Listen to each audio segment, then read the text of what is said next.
Siguiendo con estas ponencias, señoras y señores, en estos momentos, ponencia Sinceramiento de la carga procesal a cargo de la Corte Superior de Justicia de Puno, administradora del módulo corporativo civil de litigación oral, doctora Sofía Guerra Cabrera, ponencia. La recibimos con un fuerte aplauso.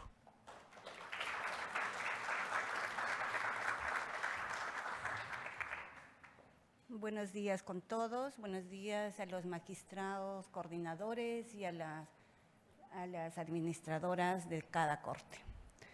Bueno, a mí me ha tocado compartirles en este momento de repente la buena práctica de Puno, que es el sinceramiento de la carga procesal. Más que mostrarles de repente en la pantalla, les voy a explicar o les voy a compartir con la experiencia que yo tuve durante 34, o que tengo durante 34 años de servicio en la Corte Superior de Puno. Comenzamos, yo asumí la administración de la Corte de Puno en abril del 2022. La experiencia que siempre tuve como secretaria siempre es la queja de los secretarios, ¿no? La mayor carga y la excesiva carga procesal que tiene cada secretaría de cada juzgado. Mi meta siempre era, ¿por qué la queja de los secretarios? Yo he sido secretaria y he podido manejar una secretaría del Juzgado Especializado Civil. Entonces ahí era mi meta de buscar ese sinceramiento de esa carga procesal. Y, como digo, lo logré. Porque desde que asumí, me puse la meta para poder saber cuánto de carga procesal contaba cada juzgado. Como les decía, los secretarios siempre aducen, tengo carga, no puedo dar la atención a este escrito, no puedo, y con la pandemia peor, porque los ingresos de los escritos eran mediante la web, y decían, no lo he visto, no he podido verlo, y no es el pretexto de repente avanzar con los procesos. Entonces, desde el mes que yo asumí, me puse esa meta, lograrlo en un mes o mes y medio, en 4 juzgados, 3 juzgados especializados y 1 de paz letrado. Con el apoyo de repente de algunos asistentes que les tuve que decir que tenemos que sincerar esa carga para que el módulo pueda caminar, empecé a hacer la revisión. Siempre les digo con la experiencia de repente.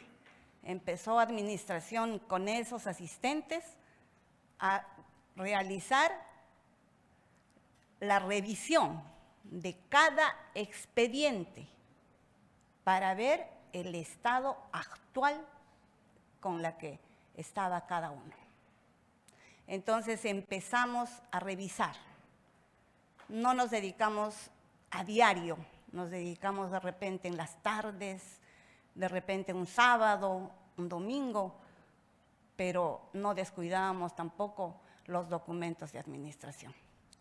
Ahí es donde nos dimos cuenta que la carga, que el archivo modular estaba repleto de expedientes de esos 4 juzgados. Teníamos por lo menos 5.500 expedientes en ese archivo modular. Cuando nosotros empezamos a revisar uno por uno, porque sabíamos el trámite, entonces empezamos ahí a clasificarlos, ¿no? A decir, y encontramos, está para trámite, para el archivo central, para ejecución, y de repente varios expedientes para impulso procesal. Había para sentencias, había para resolver nulidades, resolver rebeldías, resolver reposiciones para sentencias, y encontramos expedientes de repente desde el año 2000, del 2001, que estaban para elevar a sala, para resolver una nulidad, para dar esos impulsos que de repente el usuario necesitaba, mal o bien, darle una respuesta. Entonces se empezó a trabajar. Nos costó 1 mes y medio, desde el 15 de abril hasta a fines de junio, que terminamos esa revisión. Revisamos y clasificamos los que estaban para impulso, los que estaban pendientes de sentenciar, pendientes de resolver, los que estaban para archivo central, que era la mayor cantidad.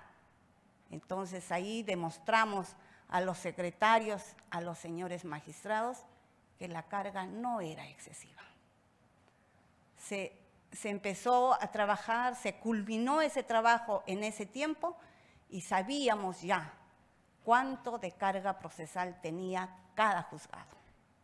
Entonces fue donde se citó a una reunión a los magistrados, a los asistentes de juez, a los secretarios, y se empezó a conversar y decir cómo vamos a superar este atraso, porque había un atraso, como les decía, de repente de años.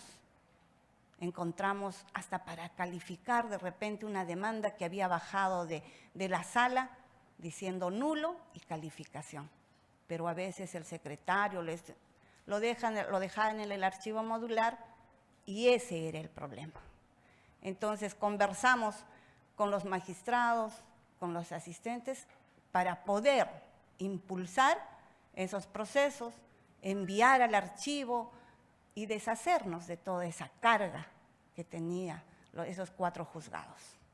Entonces ahí fue donde, de un arduo debate con ellos, decidimos que los expedientes para resolver los tenían que trabajar los asistentes de juez y el equipo de apoyo que en ese instante nos dieron al módulo civil. Los expedientes para archivo central tenían que trabajarlos el equipo de apoyo de descarga procesal.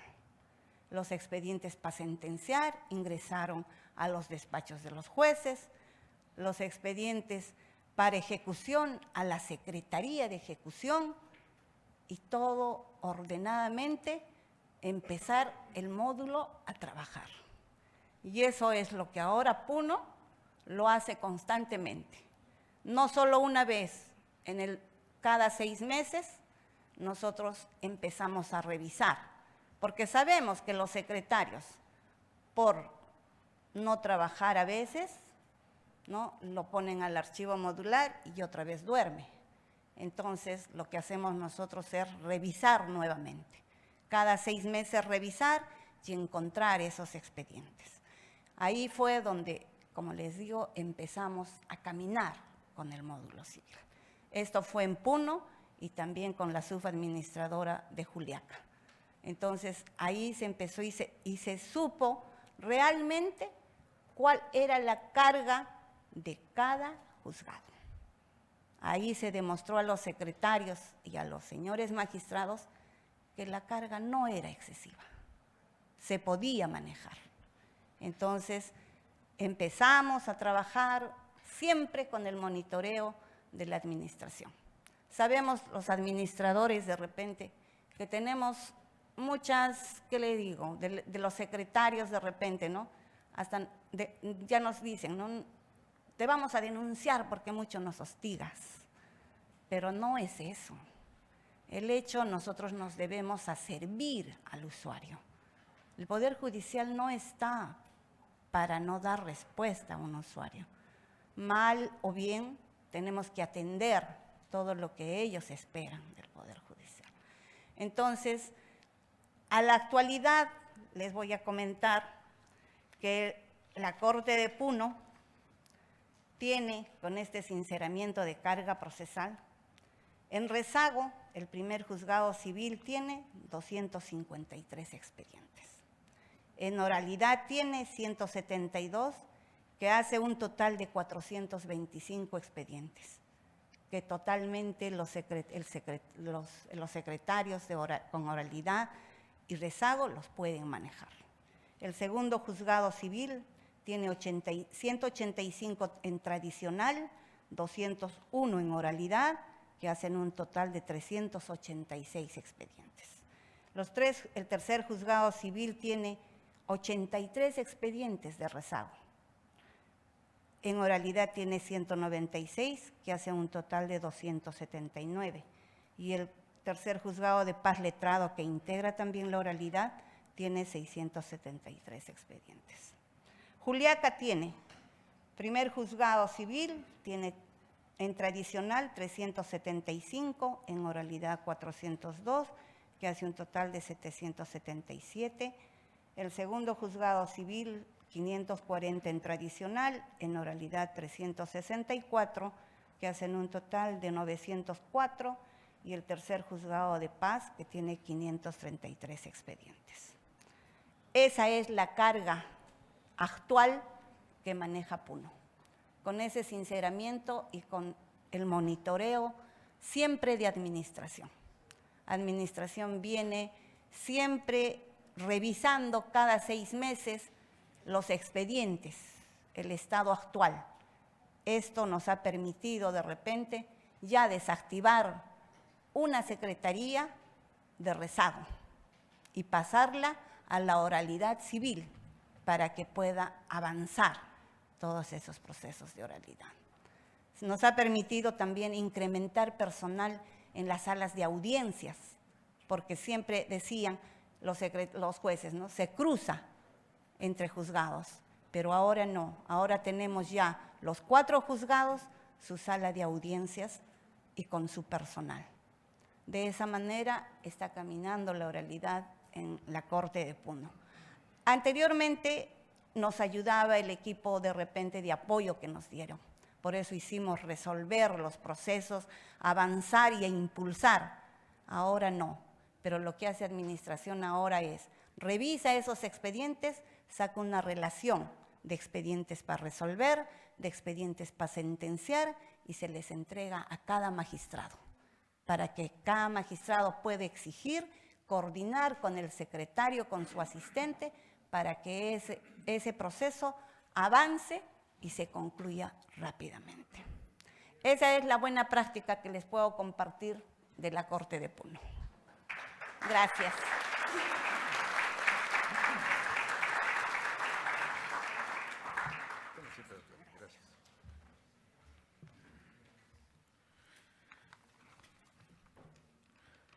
Señoras y señores, demos un fuerte aplauso a la doctora administradora.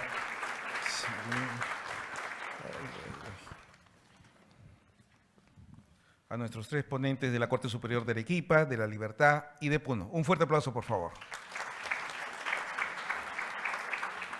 Seguimos con rueda de preguntas.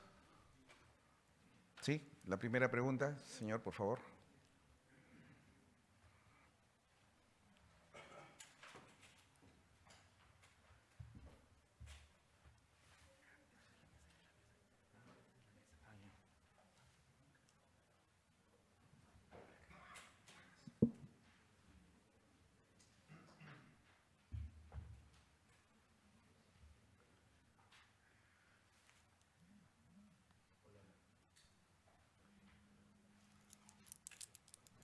Hola, dos. Buenos días. Primero, felicitar a las expositoras. De verdad que gracias primero por compartir sus experiencias. Son muy valiosas para todos nosotros en todos los ámbitos. Así que, de verdad, mis más sinceras felicitaciones a cada una de ustedes.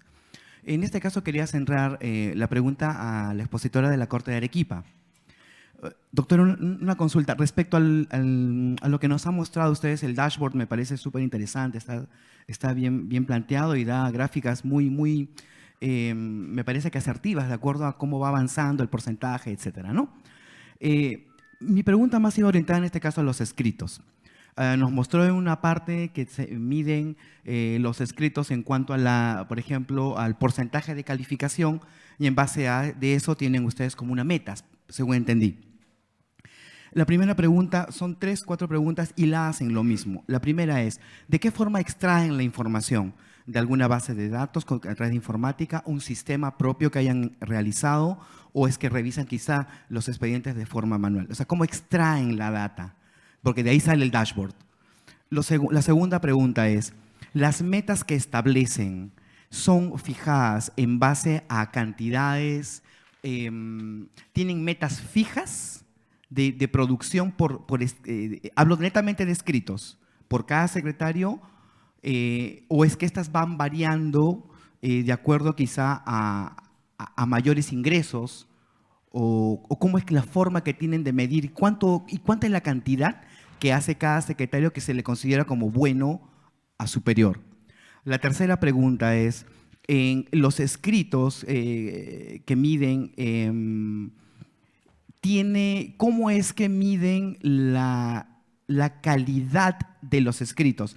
Porque entiendo que si escuché en la ponencia que si no llegan a la meta los secretarios, se les puede ir de forma incremental, entiendo, una llamada de atención probablemente oral, verbal, quizás una escrita, es lo que entendí.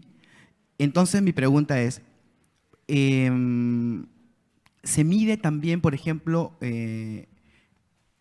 la calidad? O sea, lo digo esto porque sabemos que entra el escrito y algunos secretarios téngase para resolver o trasládese a la parte. Entonces, ¿cómo mido yo la calidad de ese escrito? Y la cuarta y última pregunta relacionada a lo mismo es, ¿cómo miden el grado de complejidad? Por ejemplo, si entiendo que van a haber memorándums a los secretarios por no proveer o no llegar a la meta, ¿se mide el grado de complejidad? Porque pueden haber secretarios que a lo mejor ese mes, ese día, esa semana, no sé, le pueden tocar escritos pesados muy grandes que les conlleve a no llegar a la meta por resolver carga pesada. Entonces, quería saber si miden también el grado de complejidad. Eso sería todo y gracias por la oportunidad. Bueno, buenos días. Gracias por la pregunta. En cuanto a la calidad está a cargo de los jueces. Pero saben los secretarios en sí de que su calidad se va a ver reflejada en la cantidad de insumos que ellos ponen a despacho para resolver, la cantidad de expedientes que llevan a despacho para poder llevar a cabo audiencias. Ellos saben que ese es el objetivo, porque también hay un tipo de estadística que nosotros sacamos de manera anual, es de cuántos, por ejemplo, para los que son secretarios de trámite, cuántos expedientes han pasado ellos al juzgado de ejecución, cuántos han concluido, cuántos han salido de su secretaría, porque ellos saben que esa es una secretaría llamada ave de paso, o sea que el expediente es un ave de paso en esa secretaría. No puede quedarse mucho tiempo y que el objetivo es sacarlo de esa secretaría en el menor tiempo posible. Entonces ese es un objetivo anual. En cuanto a la calidad también, fuera de que es evaluada esa directamente por el magistrado, porque cuando el magistrado detecta que una persona no rinde como calificador, lo comunica al administrador, me dice, no tiene el perfil, no rinde bien, no revisa bien los expedientes, todo eso, entonces vamos hablando, vamos monitoreando ese secretario.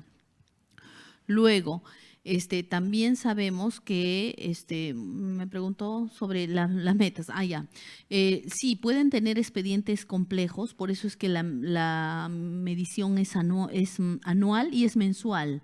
Mensual porque puede que hoy o mañana o en esta semana tenga expedientes complejos, pero no lo va a tener todo el mes. Los demás días puede que haya un día que saque puro decreto, ¿no?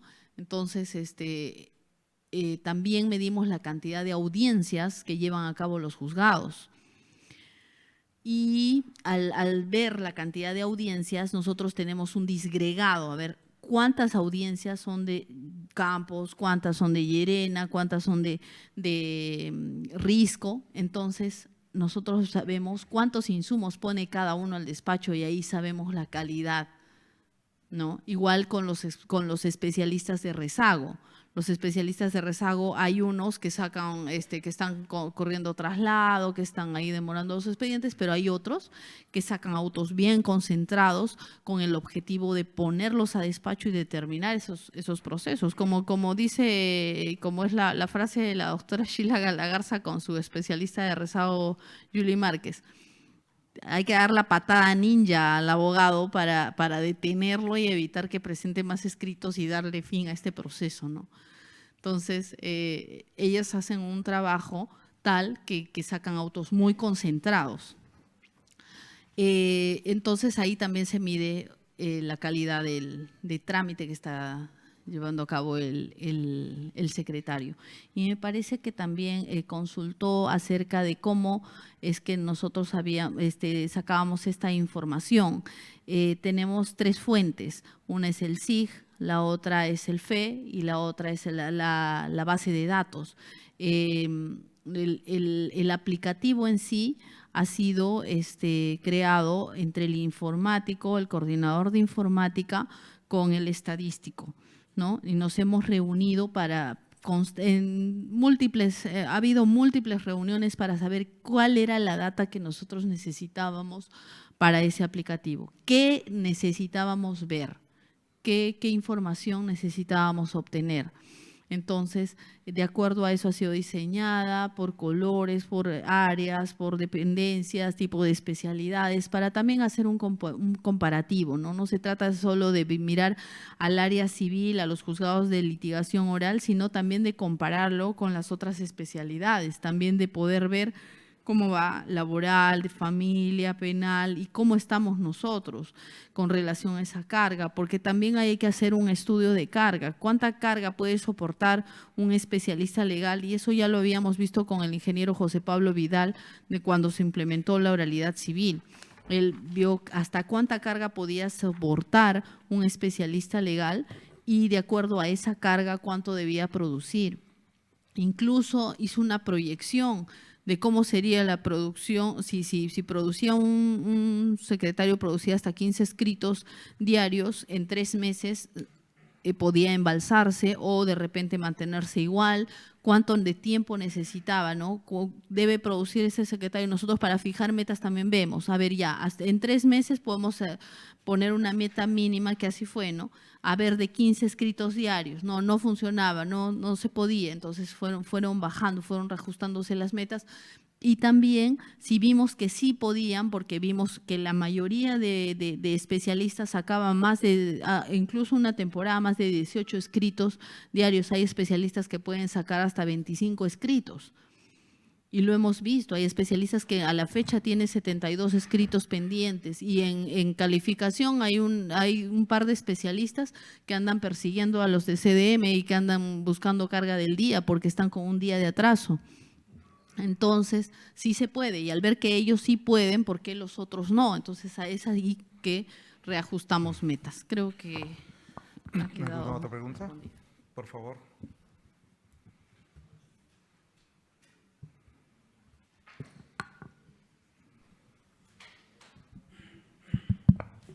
Buenos días. Para la señora administradora de la Corte Superior de Justicia de Arequipa. En distintas ocasiones se nos ha indicado que el modelo corporativo es un modelo necesario y que nos da mayor efectividad para trabajar este modelo de la oralidad. Sin embargo, ustedes han indicado que a pesar de que se trabaja con el modelo corporativo, por decisión de Junta de Jueces, han fraccionado los grupos de trabajo, exclusivamente un grupo de 3 conformado para 3 juzgados y otro grupo conformado para 2 juzgados. ¿Cuáles son los criterios objetivos para poder haber determinado ello? ¿Es que el trabajo corporativo se necesita solo un número límite de juzgados? Y en todo caso, como se ha determinado ello a través de la Junta de Jueces, ¿cuáles son las pautas o criterios que han adoptado para que eventualmente en posteriores ocasiones la Junta de Jueces no vuelva a reagrupar los grupos de trabajo y van a volver a fraccionar la forma de trabajo en los juzgados buscando el trabajo por lo menos en 2 juzgados? Entonces, quisiera saber eso, los criterios objetivos o en todo caso, ¿por qué se ha adoptado que el trabajo corporativo solo puede tener un máximo de 3 juzgados? Gracias. Gracias por la pregunta. Ha sido un periodo de evaluación. Nosotros hemos estado con grupos grandes, o sea, grupos grandes de trabajo.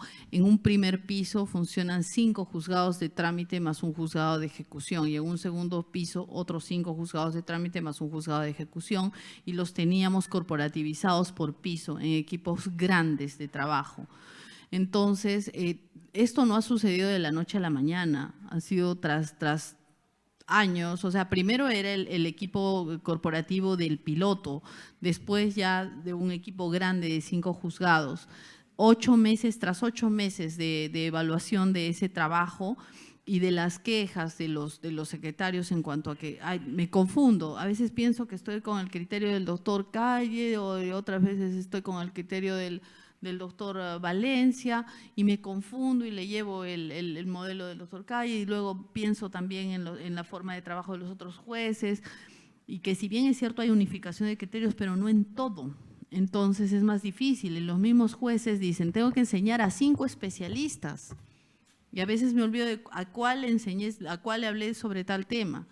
Entonces, vimos también de que habían 3 juzgados que rendían de manera diferente a otros 2 que habían entrado en el segundo tramo. Por eso es que hemos juntado, por ejemplo, ya en la Junta de Jueces, los mismos jueces vieron, evaluaron y vieron de acuerdo a cómo ellos trabajaban, ¿no? Por ejemplo, se han juntado el segundo y el octavo, que tienen más o menos el mismo modo de trabajo, y otros 3 jueces que tenían otra dinámica. Me refiero al tiempo en que resuelven y terminan sus procesos, ¿no? Y los del piloto, por ejemplo, forman otro equipo de trabajo, porque hay que mantenerlos juntos para poder ser siempre el ejemplo de los demás y que los demás traten de mantenerse en ese mismo promedio de rendimiento. Y es así que hemos formado grupos de 3 y grupos de 2 para probar también cómo va con el grupo de 2 y cómo va con el grupo de 3. Y es que este modelo es perfectible. Nosotros vamos a ir viendo si esto funciona. Tenemos que ver por lo menos medio año a ver cómo nos ha ido reduciendo esos equipos de trabajo y de repente volvemos a lo de antes, porque es la forma de ir mejorando. Listo. Muchísimas gracias, doctora, por su respuesta. Señoras y señores, vamos a seguir con el programa. En estos momentos invitamos… Doctor, Disculpe. una pregunta, por ¿Otra favor. pregunta? Sí. Sí, una pregunta. Hondo. A ver. La última pregunta, por favor. Sí, la última. La última. Gracias. Buenos días a las expositoras. Solamente para una pregunta breve en cuanto a las audiencias, tanto para la administradora de Arequipa y también para la administradora de La Libertad. Ayer escuchamos en las ponencias en que daban énfasis que la administración es el que se debe dedicar a fijar las audiencias y que el juez se debe dedicar solamente a resolver de acuerdo a la programación las audiencias que tenía. Entonces, pregunto, ¿cuál es el nivel de coordinación tanto la administración con el juez y la especialista de audiencias para fijar, obviamente dosificar el tiempo de las audiencias? ¿Por qué? Porque hay procesos que son complejos y hay procesos que son sencillos. Entonces, pregunto, ¿cuál es primero el tiempo que ustedes prevén, ven el expediente, ven el sistema, si ese proceso contiene unas pretensiones complejas, hay con reconvención, se dedica siempre 1 hora, 2 horas? Y también pregunto, ¿cuáles las audiencias mínimas que debe tener diario, semanal o mensual en cada juzgado civil? Toda vez que, al menos en Junín, lo que hacemos una coordinación con, por ejemplo, con la administración y también con la especialista de audiencia. Por ejemplo, hay una persona que es rebelde y este rebelde domicilia en Lima o en Loreto, para notificar y para que regrese hay que fijar una audiencia más o menos un promedio de 2 meses a 3 meses, fijando que regrese la notificación de diligencia el exhorto. Eso es un nivel de coordinación entre tanto el especialista y el juez también que conoce el caso. Entonces, ¿cómo ustedes lo programan, o al menos en la corte que ustedes trabajan, programan, cómo coordinan con el juez y con el especialista de audiencia? ¿Y cuál es el mínimo de audiencia que ustedes, bueno, ese es el ideal que debe tener cada juzgado? Muchas gracias. Gracias. Sí, breve la respuesta, por favor. Buenos días. Muchas gracias por la pregunta. Corte de la Libertad inicia con la respuesta. Ante su pregunta, en primer lugar, los magistrados, luego de una reunión con la coordinación, llegamos a acordar el número de audiencias, que son 3 diarias en la Corte de la Libertad. 3 audiencias diarias, dejando la realización de repente el día elegible, puede ser un viernes o un lunes, según juzgado, para las diligencias fuera de ella, ¿no? Para las externas, puede ser un lanzamiento, una inspección, etcétera. Sin embargo, previo a ello, se ha hecho una encuesta a los magistrados por el tiempo de duración que usted dice de las audiencias, cuánto podría durar cada audiencia. Por ejemplo, una audiencia única demora media hora. Tal es así que en nuestro caso las audiencias están programadas a las 9, 11 y 3 de la tarde. Tenemos la suerte de contar con de 9 juzgados especializados, tenemos 7 salas de audiencia, ¿no? Que es mucho más manejable, pero los tiempos y las cantidades han sido coordinadas con los magistrados. Y es cierto que la agenda es una función del administrador. La agenda la dirige, la monitorea el administrador. Es un trabajo que realiza el secretario de trámite con el asistente de audiencias. El juez llega y se le entrega su tabla. Usted tiene tantas audiencias hoy día, el mes, la semana, en fin, como corresponda. Y nosotros, como administración, tenemos el monitoreo constante. Los tres o el primer día hábil de cada mes, el secretario de audiencia nos hace llegar su cronograma. Y aparte que nosotros también tenemos el acceso para saber, el juez no sabe qué audiencia le toca. Para ello, para no sorprender al magistrado en el día anterior, no, hay un protocolo de audiencias. Cada asistente de audiencias está obligado 2 semanas con anticipación de poder recoger los expedientes para un saneamiento de repente de un escrito presentado en último minuto. Tal es así que el secretario de trámite tiene la obligación de entregar saneado todos los procesos, sin ningún escrito pendiente. Si el escrito ingresa ya en el periodo que está en manos del asistente de audiencia, le corresponde al asistente de audiencia proveer dicho escrito. No va a salir del despacho y regresar a trámite para que lo provea y luego retorna. No, le corresponde al secretario de audiencias. Y viceversa, una vez terminada la audiencia, en el plazo máximo de 48 horas tiene que estar el acta de audiencia subida en el sistema para su retorno al expediente donde corresponda, ¿no? Al secretario de trámite, al pool de notificaciones, etcétera. Yo escuché a mi compañera administradora de Arequipa que decía que el expediente es un ave de paso. En la Corte de la Libertad le hemos puesto la papa quema, ¿no es cierto? Donde el expediente cae en responsabilidad de quien se encuentra a cargo si hubiese algo pendiente de realizar. Eso es la función del administrador, el monitoreo de las audiencias. El magistrado no está a cargo de ello. Sí las realiza, pero somos nosotros quienes monitoreamos al asistente y al secretario de trámite para su correcto ingreso al despacho y esté lista. Y bueno, y el secretario de audiencia tendrá que dar cuenta como corresponda, ¿no? Y resolver si hay algo pendiente. Muchísimo. Para acotar lo anterior de mi compañera a manera de complemento respecto de esta buena práctica de los expedientes, como él le quedaba la duda de cómo ver la calidad de las resoluciones, es correcto. Los jueces al momento de firmar califican y ven la calidad de las resoluciones porque no firmarían algo que esté incorrecto. Sin embargo, conforme ayer se ha indicado de las exposiciones, hay decretos de mero trámite que lo hace un secretario y no firma el juez, ¿correcto? Entonces, es ahí tu pregunta donde decías que en muchas veces por descargar ponen a despacho para resolver, ¿no? O traslado, en fin, lo dejan pendiente. Es ahí que en el caso de la libertad, la administración coadyuva en esta labor. ¿Cómo es? ¿Cómo se trata esto? En coordinación con las asistentes yo les pido, pero no es siempre, es así, salpicado, ¿no? Es un monitoreo permanente, pero no diario, no constante. Yo les pido, por ejemplo, dame tu relación de notificaciones. Nosotros conocemos a los trabajadores. Dame tu relación de notificación. Entonces, revisan el sistema y, por ejemplo, de 30 notificaciones que haya hecho por ahí que detecto 7, los regreso con un memorando preventivo, no verbal. Yo sí lo documento, con un memorando preventivo de que resuelva lo que corresponde, porque no existe esa figura de traslado o a despacho para resolver cuando ya ha cumplido todos los plazos pertinentes del expediente, ¿no? Esa es una práctica que hacemos en la Corte de la Libertad. Y respecto de la identificación, es un trabajo un poco más engorroso, pero sí lo realizamos. Sí podemos determinar la cantidad de proveídos diarios que descarga un secretario. ¿Y cómo lo podemos ver? Descargando del sistema, es un poco más complejo, pero sí lo descargamos. Por ejemplo, yo sé que la secretaria X ha trabajado hoy día, tenemos una meta nosotros, 15 expedientes diarios, ¿no? Pero trabajó, conforme lo indicó el compañero, tres expedientes, ¿no? Te queda la duda porque sacas una relación.